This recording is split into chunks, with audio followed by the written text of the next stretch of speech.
En este video se mostrará cómo realizar un análisis de clúster no jerárquico en el programa SPSS. Esta prueba es de carácter multivarial y reductiva, lo que nos ayudará a resumir información de una base de datos. En este caso utilizaremos esta base de datos. Iremos a Analizar, Clasificar, Clúster de K-medias. Acá en variables utilizaremos las variables independientes. Vamos acá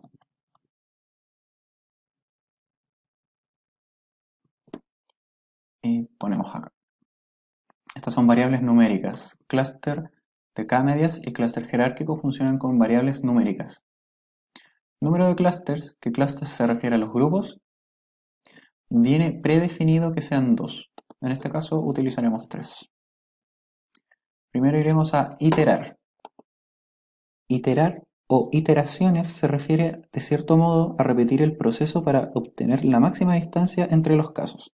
Se podría decir que es un tipo de refinado a la distancia, por lo que en este caso, como viene predefinido 10 iteraciones en el proceso, se repetirá 10 veces con tal de maximizar las distancias y a la vez reducir las distancias entre las variables. Se podría decir que es un refinado de estas. Y ponemos continuar. Iremos a guardar y aquí nos sale esta tabla en la cual tendremos que seleccionar clúster de pertenencia y distancias desde el centro del clúster.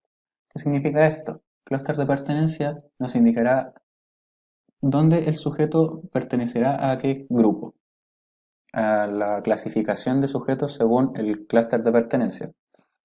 Distancia del centro del clúster hace referencia a cuál es la distancia del sujeto según el promedio de este. Hace referencia a lo que es el centroide. El centroide podría decirse que es el valor promedio que tienen los objetos dentro de un clúster. Un promedio que se genera cuando uno realiza un clúster. Ponemos continuar.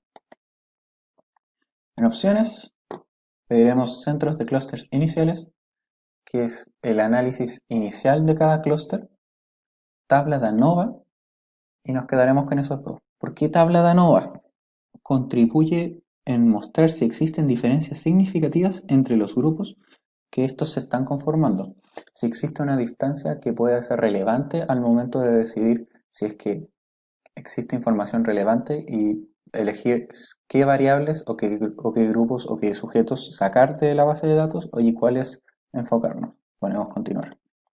Una vez listo esto, ponemos aceptar.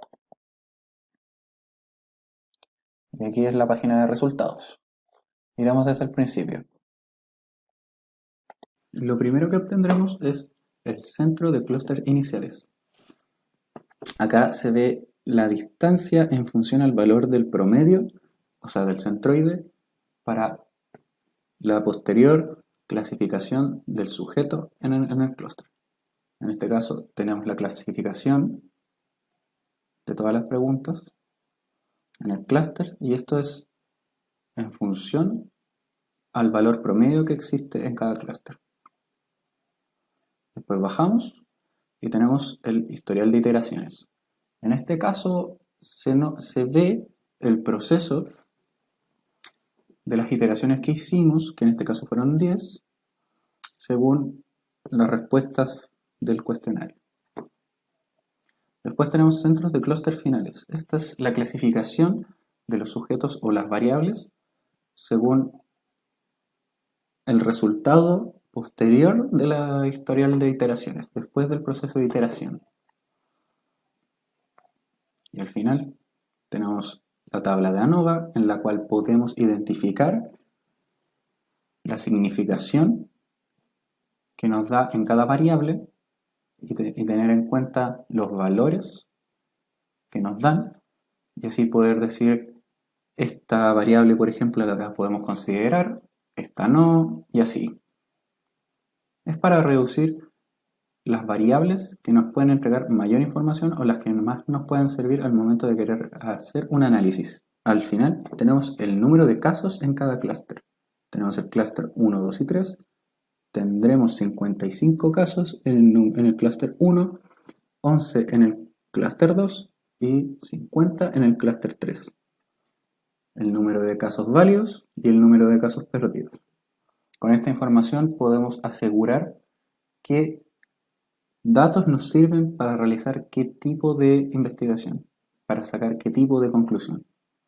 Sin nada más que decir, muchas gracias.